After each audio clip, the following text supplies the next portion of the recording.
I call to order the February 2025 meeting of the Audit and Compliance Committee of the University of Minnesota Board of Regents. Good morning, everyone. Thank you to everyone joining us in the West Committee Room. While today's meeting is not being live streamed, the recording will be uploaded and archived to the board's YouTube channel after today's meeting. And just a quick reminder that the West Committee Room has room-wide microphones, so please make sure you are projecting when you speak, and I'll ask those in the audience to limit any side conversations. Let me welcome our student representative for today, Lindsay House from the Morris campus, who I believe is attending virtually. So welcome.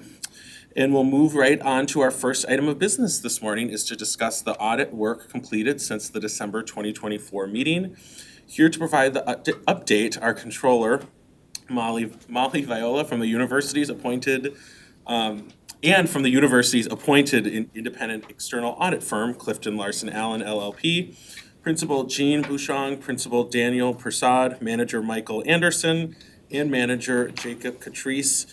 Controller Viola, would you start whenever you're ready? Thank you. Good morning, Chair Farnsworth, members of the committee. It's great to be here again this morning with our auditors from Clifton Larson Allen. They're going to start off their presentation this morning talking about the engagements that have been completed since they were last here in August. So with your permission, I'd like to turn over to Jean Bouchong. Good morning, Chair Farnsworth, committee members. It is a pleasure to be back with you guys today. If you recall, we were just here in December walking you through the results of the financial statement audit. Well, we've been tasked to also do 5 other engagements for you. And so our goal over the next several minutes is to walk you through what the scope of those engagements were, the results of those engagements, and then obviously open it up for any questions that you may have. All right, so let's walk through those 5 different engagements. The very first one is what we refer to as the OMB Uniform Guidance of the Federal Compliance Audit. We often refer to this as our single audit. The university spends over $1 billion each year in federal funding. And as such, the Office of Management and Budget requires us to do this single audit. It's a risk-based compliance audit where we test both internal controls and compliance over your federal spending. This risk-based approach, while you receive thousands of different types of federal grants, it's a risk-based approach where we have to test certain programs and, again, test the compliance and the internal controls over those programs.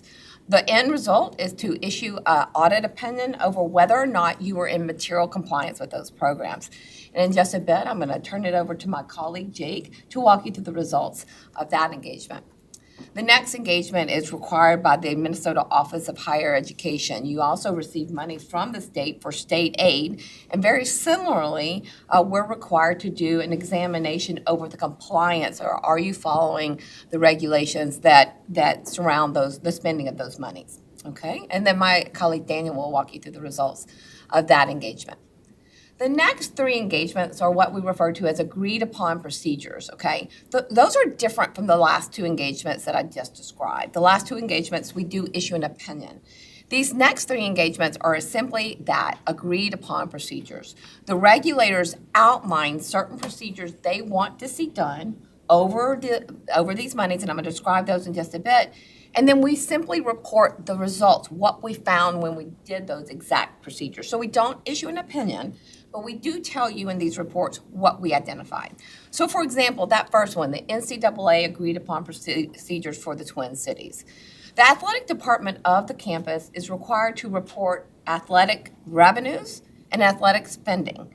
We then take a series of procedures required by the NCAA where we test those revenues, those expenses from the athletic department and report those results to you. Very similarly, because it's a Division II, the Duluth campus only has to have those same procedures done every 3 years. So Duluth was up this year, so we performed the similar procedures for Duluth, the Duluth campus. And the very last engagement is another agreed upon procedures, and we refer to this as the regenerative medicine agreed upon procedures. You receive monies from the state of Minnesota for regenerative medicine research, and this is in collaboration with the Mayo Clinic. We obtain the detail of expenditures. We're required to agree certain amounts to supporting documentation. Again, set of procedures, we simply report those results, and those reports are found in your board packet. Any questions as it relates to the scope of our engagements before I turn it over to my colleague, Jake Catrice, to report the results of that first engagement? All right, well, Chair Farnsworth, with that, I'd like to turn it over to Jake Catrice to go over the results of that single audit. Thanks so much, Jean. What we want to do on this slide is just summarize the major programs that we tested as part of our single audit. So these are the 4 programs that we spent all our time testing. And the first 2 that you'll notice, the Research and Development Cluster and the SFA, or Student Financial Aid Cluster, that should be consistent. That's something that's often tested year over year by the auditors, largely as a result of just the scope. You know, Jean had mentioned that there's about a little over $1 billion on your CFA, and most of that, about $1 billion, coming from these 2 programs. I think the first one with the Research and Development Cluster, what makes that one unique is just the scope of the types of programs. You know, there's hundreds of grants that make that up. So when we do our testing, we do it largely on a sample basis. So while we're not testing and reading each individual grant agreement, you know, there's thousands of those. It is something that we do a risk-based approach when we do our sampling. With the Student Financial Aid Cluster, that's a bulk of our testing is more eligibility based, meaning we look at the actual student files from across all 4 or 5 campuses to see, you know, are the students eligible, are they getting what they should be getting, looking at both the disbursements and the awarding side of things. So again, very consistent with what's been done in the past. The other 2 programs are largely due to kind of a rotation. So again, we look at the CFA as a whole, both at kind of our interim time frame as well as kind of in the finals. So a lot of our work is done kind of throughout the year, kind of some continuous auditing. And these 2 programs, they're above the Type A threshold. So when you look at the report you have, the schedule of findings and question costs, it has what we call the Type A threshold, which is about 3.8 million. So whenever there's a program above that threshold that hasn't been audited in the last 2 years, you're required to test that as a major program. So again, these 2 programs, both the Smith Lever and then the CDC program, were tested as a rotational procedure given the dollar value. Overall, we have 2 major reports, or 2 reports as part of our single audit report. One is on the financial statements as a whole, and the other is on the uniform guidance, which is our single audit. Both programs had no material weaknesses or significant deficiencies. Overall, what that translates to is the university was in material compliance with all those major programs that we just went through on the previous slide. No findings or question costs. And as I mentioned, with that Type A threshold and kind of how we tested everything, ultimately the universe qualifies as a low-risk auditee, you know, as a result of having no findings, no question costs. A few other things that go into that, but ultimately that's to say very clean report. And really what that does is it, as auditors, tells us how much we're required to audit. So given the low-risk auditee, it just ultimately equates to the number of major programs that we'll be testing each year. And with that, I'd love to transition it to my colleague Daniel Prasad to talk through the other engagements and the results. Good morning, Chairs Farnsworth, committee members. So as Jean mentioned, we did have some other procedures that we performed that are required for compliance purposes. We looking at the slide there, the state examinations and looking at the regenerative medicine agreed upon procedures. Overall, the results were positive. We did not have any findings identified as we went through the procedures for those 2 engagements. And then looking at the NCAA agreed upon procedures, Jean mentioned, we went through looking at certain compliance requirements based on the NCAA compliance standards. And we reviewed your revenues, capital assets, affiliated organizations, expenses, debt, as it relates to these items. And as it relates to both the Twin Cities and Duluth, I'm happy to report that based on our testing, we did not have any exceptions noted throughout our process. So overall, great results similar to the single audit that Jake mentioned. Overall, all the other engagements that we performed was great results too. So just wanted to thank management for their time throughout the process and support as we went through the testing. So with that, I'll open up for any questions from Chair Farnsworth and the committee members. Thank you very much. Any questions or comments from committee members? Regent Davenport. I have a quick curiosity question. So Duluth has D1 hockey. So do they get looked at with D1 Twin Cities, or is it separate and separate D2? Chair Farnsworth, Regent Davenport, that's an excellent question. The way the NCAA directs that is what is the overall program. So if they just have one program that's Division I, but the rest are Division II, they say as a whole, and so that's how that's tested. So they're still looked at once every 3 years. Thanks. Of course. Regent Kenyanya. Thank you, Chair Farnsworth. Thank you, presenters. I'm not sure who this question's for, but for the audits that you identified that are related to external parties, the federal government, Office of Higher Education, the report is delivered to them, I assume, and is that done by the auditors, or does the university then forward it once we get it? I can start us off. So with the Chair Farnsworth, Committee Member Kenyanya, the report itself for the schedule of expenditures for federal awards is uploaded into a federal clearinghouse. There's team members within the controller's office that help us get it into the clearinghouse portal. Then there's procedures that the auditors complete in the portal themselves to verify that what's been uploaded is accurate. And then there's a certification step that I also complete as controller of the university. And Chair Farnsworth, if I could add, and I promise you the federal government does look at these reports. If there were findings, often our universities, because having a clean audit report like this is not common, I'll be honest with you. But when there are findings, the Department of Education will contact the university and ask, okay, has this corrective action plan been put in place? They do follow up. So this clearinghouse, it doesn't just go and disappear. It is something that federal agencies look at. Yeah. Thank you. That both my questions answered there. I just interesting to hear that. Specifically, quite frankly, with the conversation happening on research, and I think it's important to note that our research expenditures are audited, and our auditors are saying they're used in accordance with what the federal government expects. So I think that's important to note right now specifically. Yeah, I think you're spot on, and it sort of goes into a question I was going to ask around how many of the uniform guidance audits do you perform that have no findings, particularly for an R1 university like ours. But it just, to Regent Kenyanya's point, it seems particularly timely to note this. So I'm glad we're talking about it today. So I don't know if you have any thing you want to elaborate on there. I'd be curious. Sure, Chair Farnsworth. I do this work for institutions across the country. Right now, coming at the top of my head, there was one other that I do recall that didn't have any findings, but it is rare, and typically we are reporting. And just to give a little bit of context, the reason is the regulations are so complex and numerous.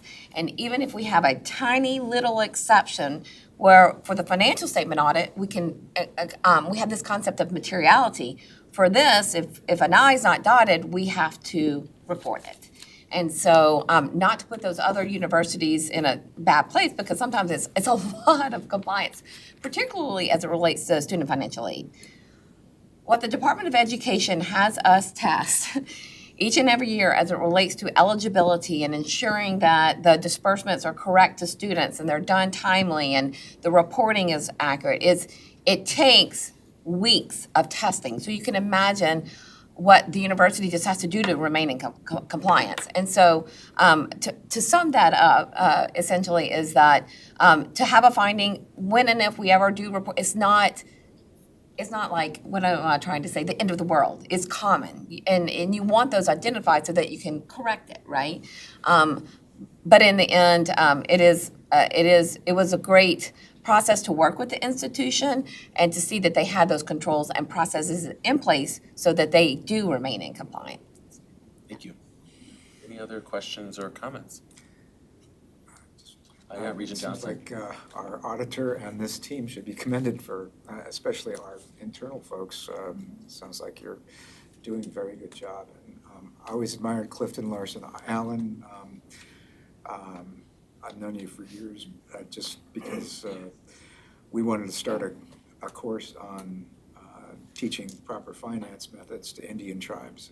And Clifton Larson Allen partnered with the Humphrey School and the Native Governance Center to do that. So still appreciate your firm for all that you do on those issues, as well as doing an excellent job for us, and especially thanks to our auditors. Thank you. Thank you. All right. With that, we will move on to the next item. Thank you very much. And our second item is to discuss the university's FY 2025 external audit plan. I believe we actually have the same presenters. Controller Viola, I'll turn it over to you when you're ready. And if you could all introduce yourselves as you're going through again, just for the record, I think that would be good in case someone's just tuning into this item. So thank you very much. Good morning again. I'm Molly Viola, University Controller. So the audit process is an annual continuous process. So we just talked about the engagements that were wrapped up for fiscal year 24. Now we're going to segue and talk a little bit about the engagements that are planned for fiscal year 25. So with that, I'll turn it back over to Jean. Good morning again, Chair Farnsworth and committee members. As Molly just mentioned, this process is a year-long process.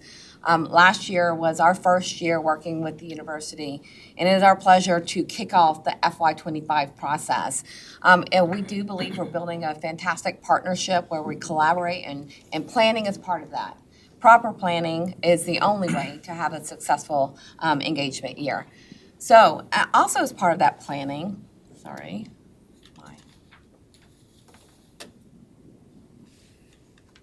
maybe I'm doing this wrong. May need some help here, but I can keep talking while we get this going. As part of that planning process, we're required to have certain communication with you. We have to talk to you about the scope. We have to talk to you about what we've been asked to do. And we also have to talk to you about the risk assessment process. You will be involved with that process, and we want to make sure we understand your role in that. I'm so sorry. No worries. It happens, don't I know. worry. We have time. I was telling Molly just earlier, I was at a Board of Regents meeting 2 weeks ago, and the slides never worked. So I had to go 100% based upon memory. So I could probably do it, but I know for your sake, you'd probably like some direction. Let's find out. Turn it off. Okay, ready? Here we go. Here we go. Right, oh, you can. Okay, all right, excellent. Okay. So over the next several minutes, we do want to remind you guys of the services we've been asked to do and our responsibilities under auditing standards. I've mentioned to you in December that we have a strict set of standards that we have to follow. So I'll just remind everybody what those are. We'll go over our timeline. Daniel's going to talk to you guys a little bit about that risk assessment and how you'll be involved. And then we're going to have my colleague Mike walk you through some unique issues.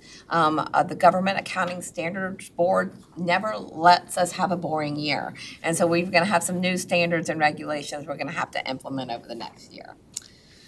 All right, so real quickly, let me just remind you what we've been asked to do. Luckily, we just talked about 5 of these, so I won't have to spend too much time. But as a reminder, our first job, and where we're going to spend a lot of our conversation today, is about this first item, and that's the financial statement audit, right? Our job is to tell the reader of your financial statements, can they rely on those financial statements? Can they rely on what the university is publishing as their total cash, their investments, the tuition, the expenditures. And so I'll talk a little bit about that here in just a bit. The other engagements listed here, we just discussed as it relates to the single audit, your audit of your federal dollars, the NCAA agreed upon procedures, that state examination. And I will say there is the last thing here, the Remenco audit. You do have a captive insurance company that sits in Bermuda, and per the Insurance Act of the Bermuda Monetary Authority that is contracted out to be audited as well in accordance with that act. All right, so let's talk a little bit, kind of really diving into that financial statement audit. As I mentioned, our job is to issue an opinion to tell the reader, are your financial statements free from material misstatement? And if that, is it free from material misstatement due to fraud? Is it free from material misstatement due to noncompliance? Or is it free from material free from material misstatement due to error? And so our job is to build that risk-based audit. What is the risk of error? What is the risk of noncompliance? And what is the risk of fraud? In order to determine, are your financial statements free from material misstatement? Now, in this process, we all have different roles. And I think it's important as governance, you understand the different roles in this process, right? So your role is oversight, right? As part of your role as government is overseeing this process. That's why we're here today, right? Is to report to you in that plan. We'll also talk about your role in just a bit in the risk assessment process. All right. Now, management, you know those 3 buckets I just talked about, risk of error, risk of fraud, and risk of noncompliance. Okay, please don't look at us as being responsible or part of your internal control structure to help identify error, fraud, or noncompliance. That's management's responsibility. So when you think about their lane or their bucket of of what they're responsible for, is they're responsible for that internal control structure with your oversight, right? They're responsible for creating those financial statements, determining the accounting policies. So your financial statements aren't CLA's financial statements, right? They're the university's financial statements, and those are built by management and then internal control structure that is set at the university. Lastly, here we come, and that's our job is to issue that opinion, the opinion over your financial statements, again, telling the reader, can they rely on the information that they're reading. We always like to remind governance that our opinion, and it's not CLA's opinion, any CPA firm that you hire, their opinion is going to come with what's called reasonable assurance, not absolute. So if there's $1 missing, we probably will not report that to you, right? We're not looking for $1 missing. Is that reasonable? So we do set a materiality level of what we think the reasonable user will dictate. Is this a misstatement or is this not? Lastly, we are required to get an understanding of your internal controls. We do test certain internal controls. We were just having a great conversation with Quinn as it relates to internal controls. We test over information technology. But I think it's important to understand we don't issue an opinion over internal controls. Our opinion is over the financial statements, right? Our opinion is not over internal controls. But when and if we did identify a significant or deficiency or material weakness, we would be required to report that to you. So that gives a very high level understanding of everyone's responsibility in this process. So with that, Chair Farnsworth, I'd like to turn it over to my colleague Daniel to walk you guys through the timeline. Good morning, Chairs Farnsworth and committee members. So the timeline that we have in front here are similar to last year's timeline in terms of the various engagements that we need to issue. Looking at a university consolidated financial statement, overall, the main goal is to get the financial statement issued by the end of October per state requirements. And just to talk to you a bit in terms of the timeline of how we get from February all the way to October, during that February-March timeframe into April, May is when we start our planning and strategy. Today, we're kicking off the fiscal year 2025 audit. So part of today's meeting is to discuss strategy, discuss any risks, discuss any things that we should be aware of that took place within fiscal year 2025 through today. However, as we go through our planning, it goes all the way to May, it goes all the way to October, when we issue the audit report. So even though we're going to leave today with some things that you might provide to us, if there's anything that do come up before we issue our audit report, feel free to reach out to Jean, myself, Mike, or any other member of the team, and we'll make sure that we incorporate those within our planning. During that May to June timeframe, we'll take anything that was discussed, whether it be with management or governance, and start planning our risk assessment. As Jean mentioned, as we go through our audit, we do it using a risk-based approach. So we make sure that we understand what's the complex transactions, if there's anything unusual, or within the industry itself, there could be certain things that are complex that we incorporate within our risk strategy. And then during that August through October timeframe, this is where we do the bulk of our testing. We'll send a lot of samples over, with management support. We get the necessary documents and we'll perform our testing. And then from September to October, we'll start working on the financial statements, make sure we have the footnotes ready, make sure it ties to the basic financial statements, so that at the end of the day, once we're comfortable that we have sufficient audit information, we can issue a report by that end of October timeframe and be ready to present the consolidated financial statement audit in December meeting. Now, moving on to the compliance examination and agreed upon procedures, and now we touched on this in our prior report, but in terms of uniform guidance audit, the financial aid examinations and NCAA, we do start some of the prelim items in May and June, just to make sure that we can get the bulk of the testing completed, since we know that September to October timeframe is focused a lot on the financial statement. But then after we're done with the financial statements, we come back in October, November, and December and continue to work on those engagements just to make sure, we do another check, as Jake had mentioned earlier on, for the uniform guidance. We do start our testing using a preliminary CFA, but then we come back in October, November to make sure that that the final CFA does not change our risk or change in major programs that we need to test. So in the October-November timeframe, we'll do the bulk of those testing, and then by the end of December, be ready to issue the 3 reports that we have there. And then next year, February, we'll be presenting the audit result or the results on those compliance examination agreed upon procedures. So then, Jean mentioned, today we talk a little bit, we kick off our planning for helping us as we devise our risk approach for the fiscal year 2025 audit. We won't go in depth in terms of this slide here, since we'll have some meetings with Chair Farnsworth and some committee members to discuss some risk. But just so everyone is aware in terms of some of the things that we'll be discussing as we're planning for our audit, is that we touch a bit in terms of area of focus. As I mentioned, has there been anything significant that took place within fiscal year 25 that we should be aware of so that we can incorporate those within our planning procedures? We'll discuss any concerns that's happening within the university, whether it be litigation, operations, there's any industry trends that we should be aware of. I know we talked about the federal funding, the NIH grants and so forth. So we'll discuss, and then we'll keep abreast in terms of what's going on within the news, just to make sure that, if anything is affecting the university and the higher education industry, we'll incorporate those. And then fraud, we'll discuss if there's anything that we should be aware of so that we can incorporate and, switch up our planning accordingly once we have any other information that comes to light. So with that, Chair Farnsworth, I'll turn it over to Mike, who has the best slide, which is talking about the emerging issues on GASB's. Thank you, Daniel. Chair Farnsworth, members of the committee. I'm Mike Anderson. I am the engagement manager that really works with the team over all of the engagements with the university. So I work with what I like to call boots on the ground, the people doing the procedures. I perform a significant portion of that detail review to make sure that work is being done in accordance with auditing standards. And I think Daniel did undersell, the GASB standards. I think that's why we're all here today, to learn about new accounting standards. But there's really 2 this year. And as Daniel mentioned, our planning starts today. And I'd be lying if I said our planning didn't already start for this next year, because some of these things is really a collaborative effort, because the university is going to be doing the heavy lifting to implement these new standards.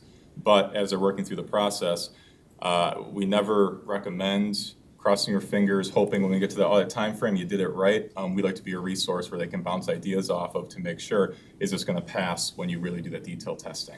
So that process has already started.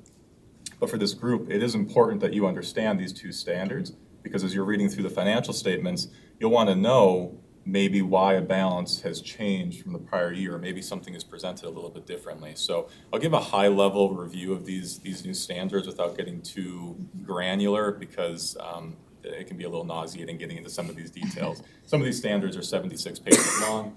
I'll spare you those details. So the first of the 2 I would describe as the most significant. It really relates to compensated absence.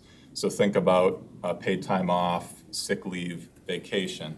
This new standard provides additional guidance and clarification of what really is a compensated absence, and then how are you supposed to calculate your liability.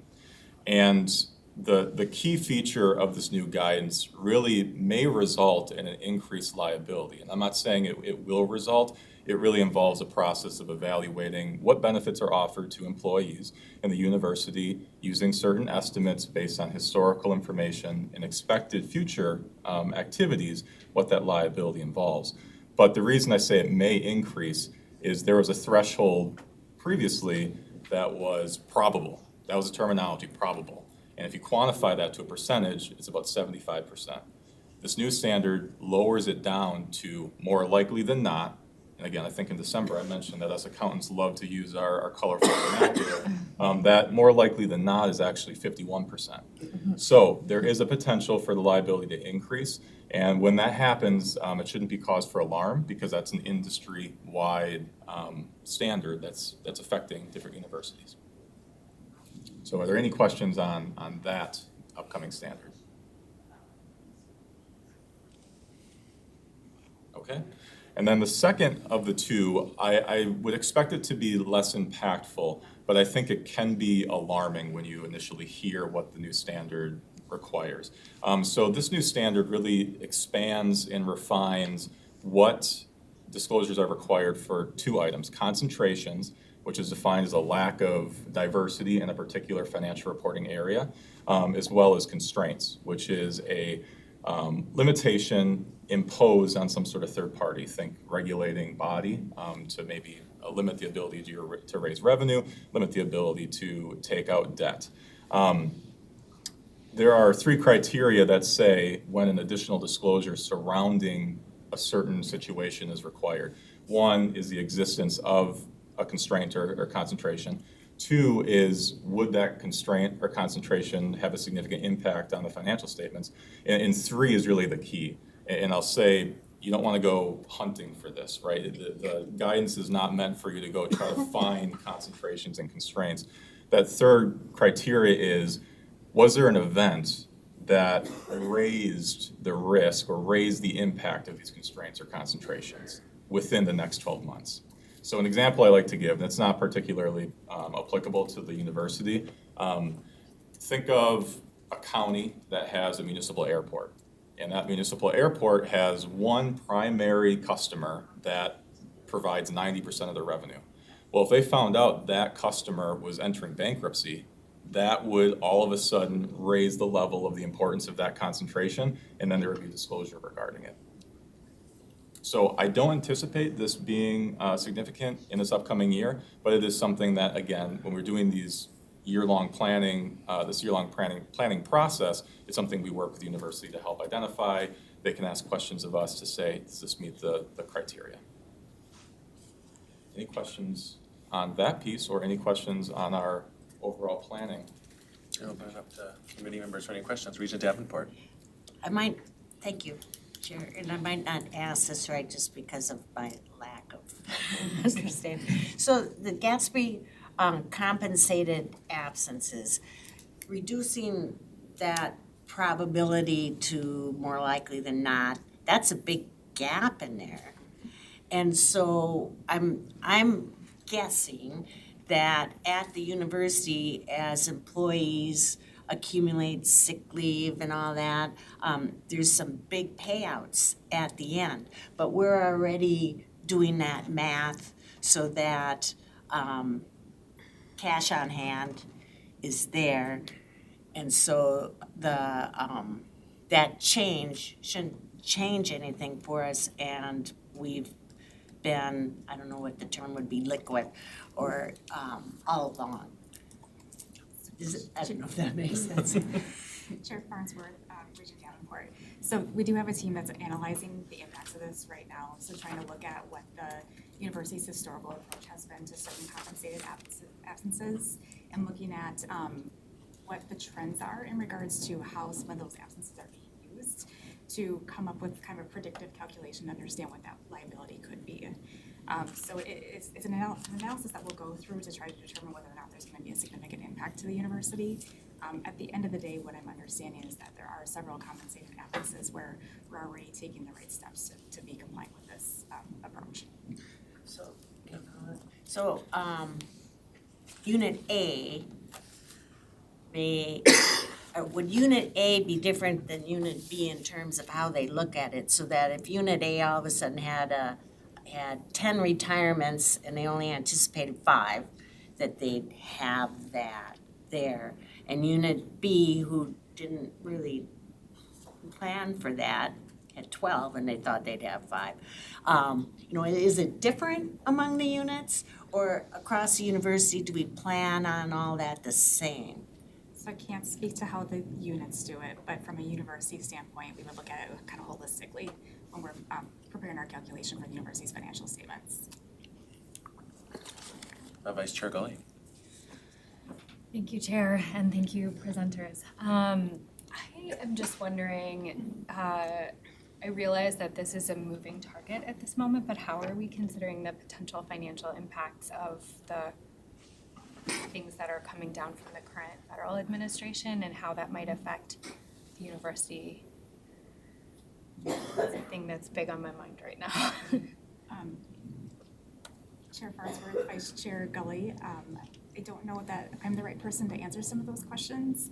I don't know if there's anyone else. I saw Provost just stepped out. We'll fire her when she gets back, yeah. Chief Auditor Galswick looks like might have something too. Yeah. Well, actually, Chair Farnsworth, maybe until Provost Grossen comes back, maybe hand her the hot potato. Maybe if Clifton Larson Allen could speak to a little bit of the GASB 102 change specifically, and whether or not the uncertainty associated with research funding, if that would rise to a level of something that could impact that reporting, and if that would be us, or if that would be something broader to public universities at large. Chair Farnsworth, I think that's an excellent point, and depending on where we are in next September, October, it very likely could be a potential disclosure that we would need to disclose to the reader that your indirect cost rate is in fact cut to 15% when in fact, if that does happen. We did have a little bit of a conversation yesterday about the conversations that the university is having and planning, and I will say, I was just in a symposium with a few presidents just last week, and it really is a great unknown. And so I will say that CLA is following this as closely as the university is following this. We're learning things at the same time. We're trying to provide guidance and direction, but I would say, and hot potato time. So Chair Farnsworth, I would just simply say we are following along with our institutional clients to make sure that we are reacting as we can. So I'll turn it back to Vice Chair Gully to see if you want to repose the question for Provost Grossen. yeah. I can't there's remember anything. exactly what I said, but I was asking about the realizing that it is a great unknown, as you said. How we're considering the potential financial impacts of the changes that are coming really rapidly from the federal government. Wow. So we have a group of senior leaders, which is me, Executive Vice President Greg Goldman, Vice President Shashank Priya, Chief Counsel Doug Peterson, and Chancellor Mary Holtz-Klaus, and Vice President Mercedes Fernandez. Yes, I always get it. Ramirez Fernandez. We're meeting 3 times a week to kind of follow what I see you nodding, it's probably what other universities are doing too. Follow what the executive orders are, follow what we're hearing from the various agencies, evaluate what is our position, what is the university going to change now, what are we going to wait and see on, what actions we're going to participate in, how we're going to communicate to our community. We've also we've kind of pulled out the COVID playbook. So we've set up a 3 times a week meeting with deans, vice provosts, senior leaders by Zoom, just to kind of communicate information out to them. We have some microsites out, but it is a quickly evolving landscape. And when actions get taken, they often, as you probably discussed, get stopped.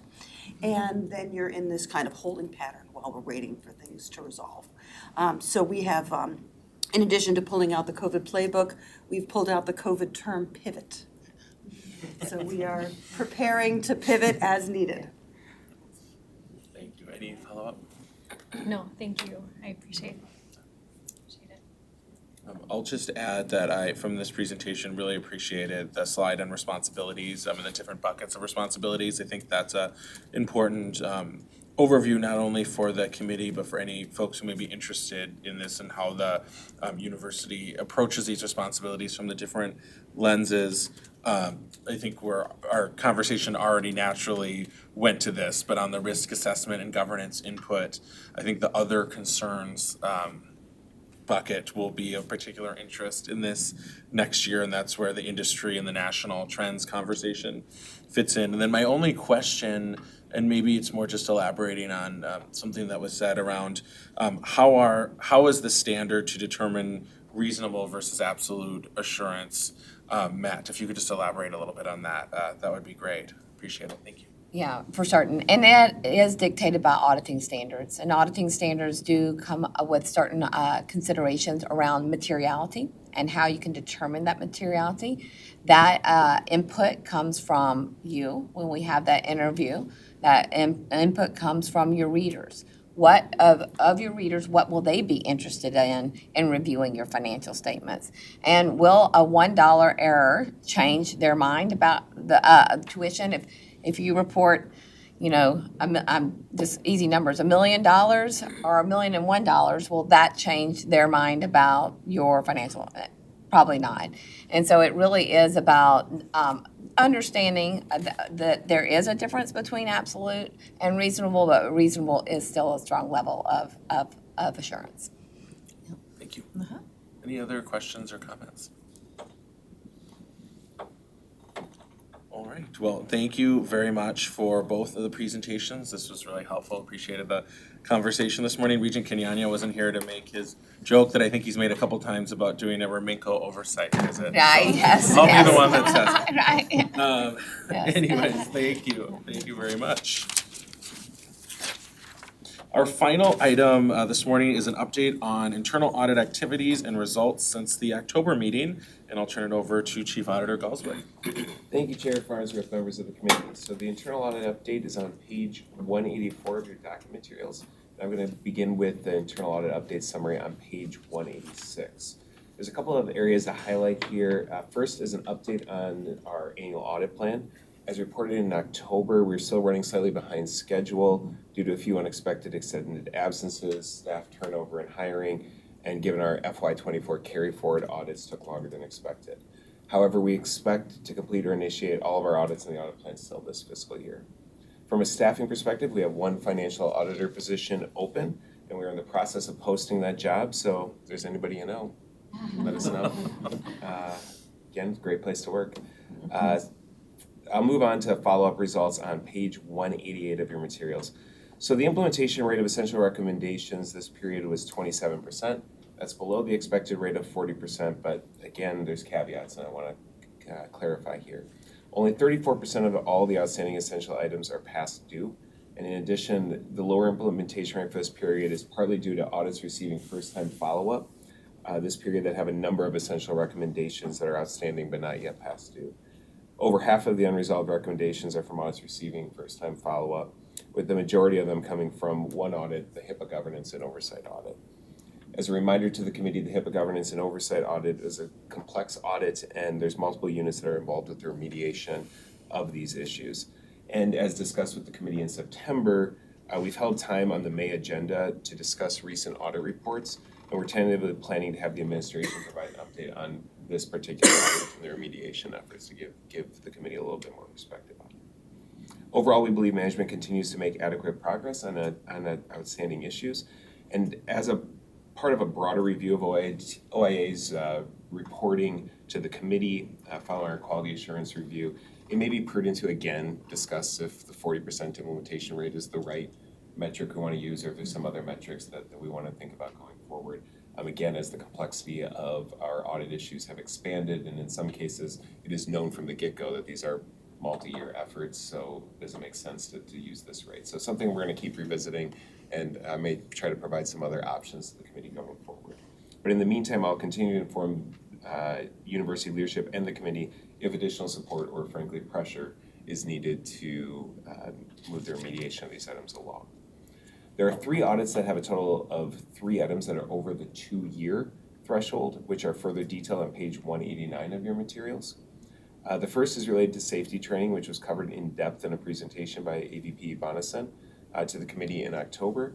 They continue to make progress on implementing university-wide safety training, but again, this is a multi-stage, multi-unit project that they're working through. This is a situation where I think they're trying to do the right thing, and that just takes a lot more time than maybe doing the quickest thing to try to resolve the issue as it was written. The School of Dentistry also has one of their original 27 items still open. This issue is related to accounts receivable, which has been hindered by some larger industry-wide issues that you may have read about in the paper, and staffing and turnover challenges in the college. Finally, COOC, our Community University Healthcare Center, has one issue outstanding involving improving billing and receivables reconciliations. This item has similarly been delayed by staffing turnover, but they're expecting to have it remediated in the spring. On page 197 of your materials, we begin the listing of the 7 audits that remediated all of their essential findings. I won't go through the entire list of names here, but I think it's important to always recognize that there's a tremendous amount of work that goes into improving the control processes in order to address these issues, and so it's always good to give them a shout out. So again, appreciate the administration's attention to this and work on it, and I think it's important for the committee to recognize that. Turning to the audit activity report on page 201. This item provides a summary of all the work the Office of Internal Audit has conducted over the last 4 months. It includes the audit reports we've completed, began, or continued. In addition, it provides some information on the 2 collaborative assessments, risk mitigation efforts to date that we've talked about in the committee before. For the audits that we issued this period, there were 7 that are further detailed on pages 203 through 211 in your document materials. 4 were rated as good. The first is the men's and women's ice hockey, which only had 1 essential recommendation, which is related to some recruiting documentation, but overall good. The second is CFAN's Environmental Sciences Policy and Management. These CFAN's departments were grouped together for auditing purposes due to having many administrative and financial processes that are joined. We only identified 2 essential issues in this audit related to hiring procedures and contracting for charter bus services, making sure there's insurance and those types of things in place when we do that. The next is the Center for Infectious Disease Research and Policy, which is the department led by Dr. Osterholm and is a global leader in addressing public health preparedness and emerging infectious diseases.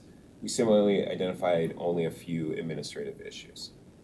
Finally, the College of Education and Human Development was also rated as good. So CHD is a very large college with several departments and centers. It has over 2,300 undergraduates and 1,700 graduate students. It also houses the Child Development Laboratory School, or CDLS, which provides childcare for university employees. CDLS continues to require a sizable annual subsidy from the college to operate, just as a reminder to the committee. While overall this is a good audit, essential issues were identified related to CDLS's building access management, some hiring procedures throughout the college, sponsored project management, and again, contracting for buses. There were also 3 audits that received less than a good rating this period, primarily due to technology risks. Neuroscience, we rated most operations as good, but the information systems as needs improvement. Their IT department is highly independent and their data privacy risks are higher as they're part of the university's healthcare component, which requires them to comply with HIPAA requirements. And again, that's a good reminder for the committee that those requirements are in place regardless of the work in which they do. So you may hear from some units, well, we don't actually work with patient information. Well, if you're part of the healthcare component, it doesn't matter. It's defined that way unless you have a documented exception. The College of Pharmacy, we similarly rated as adequate given the material information system risks. We similarly found their technology management to be highly independent with inadequate controls and oversight. And these risks are likewise higher as they're also part of the healthcare component. Both of these units are working with OIT to better align their IT support processes to address these issues, and I think that's a very positive development for going forward. Finally, we rated the audit of firewall management as adequate. As this report is non-public due to information security risks, we can't discuss this in great detail here at the committee per guidance from the OGC. However, at a high level, the risks we identified center around the large number of firewalls and administrators distributed throughout the university, and frankly, just the high inherent risk dealing with firewall management. On page 210 of your docket, there's a summary of SNAP and limited transition reviews that we performed this period. The one SNAP review, we looked at cell phone expenses to ensure compliance with university policy. And the limited transition reviews completed were for the Dean of the College of Continuing Professional Studies and the Dean of Pharmacy. And finally, on page 211 is the remediation plans referencing peak. The schedule would show any audit reports, management action plans that have referenced peak to address issues identified in audit reports. But in FY25, there has been no management action plans that have referenced peak to date. We'll continue to update and provide this schedule in alignment with the committee's request until peak is fully implemented. And with that, Chair Farnsworth, that concludes my remarks, and I stand for any questions the committee may have. Thank you very much, Chief Auditor. A lot of really important work going on, so always appreciate these internal audit updates. Any questions or discussion by the committee? Regent Davenport. Thank you, Chair Farnsworth. When we have the red on information systems, is there a monetary piece of that that's greater than the personnel piece of that, or is it just costly for these units to have those protections, firewalls in place? And it's not that anybody's disregarding security features, but it's expensive to do that. And when you're working with a constrained budget, it's just very difficult to meet all that. Absolutely. Chair Farnsworth, Regent Davenport, I think you're absolutely right. I think there's a few things going on here. So information security is expensive to be able to do from a asset perspective, the right types of equipment, the right types of log monitoring tools, et cetera. But first and foremost, it's expensive from a personnel perspective, where you could have the greatest IT person in the entire world, but if there's just one of them, you can't have segregation of duties, right? So you're gonna have to have a second person. This problem is multiplied for the university because we have systems management happening throughout the institution. And so you may only have one or two people in this particular unit who are trying to manage these applications, these systems, et cetera, that are very significant, in part because they may have confidential information or whatever it might be. And it's very difficult for them in order to be able to have those kind of strong control processes if there's only one or two of them.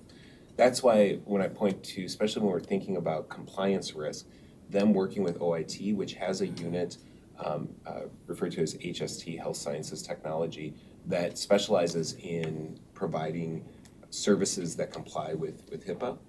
I think that that's a really positive development, because then we can hopefully get some more economies of scale. There are limits on that, where you're going to have some expertise that know the individual applications, but I think that that's a move in the positive direction. I don't think, but to your other point, I think it's important to emphasize, is I don't see willful noncompliance. It's not people ignoring the rules. It's that there's just a lot of rules and a lot of steps that you have to do, and it's limited resources. Yeah, thank you. Yeah. Thank you. Regent Tayarabe. Chair Farnsworth, thanks. I just had a question, if you'll just remind me when an audit gets like a poor rating, what is the process for just follow-up and things like that? Yeah, Chair Farnsworth, Regent Tayarabe. So the good, adequate needs improvement rating that we provide in the individual audit report does not change the processes in which we would do for follow-up. It's really just to kind of signal to the committee and to the administration, hey, this is a report that you should pay a little bit more attention to, where we have some additional control issues. That being said, when it is a needs improvement, that will correlate very strongly to a high number of essential issues that we've identified, which we do follow up on and then report to the committee 3 times a year. So that is, you'll see that. So again, using the HIPAA governance and oversight as an example, where we have over 21, I think that we're open still this period. We're going to keep doing follow-up until they remediate all of those items to get it back, or get it to a place where we could then walk in and say, this is a good report, to be frank, if we were to come in and do that. Yeah. Thanks. Any further questions or comments? All right, well, thank you very much, Chief Auditor. Thank you to our university team and CLA team for all of your work today. I think we all agree on this committee that this work is important. To me, it feels, and others probably will agree with this too, it feels even more important given some of the different landscapes we're dealing with now. So thank you very much. There being no additional business before the committee, we stand adjourned. Thank you.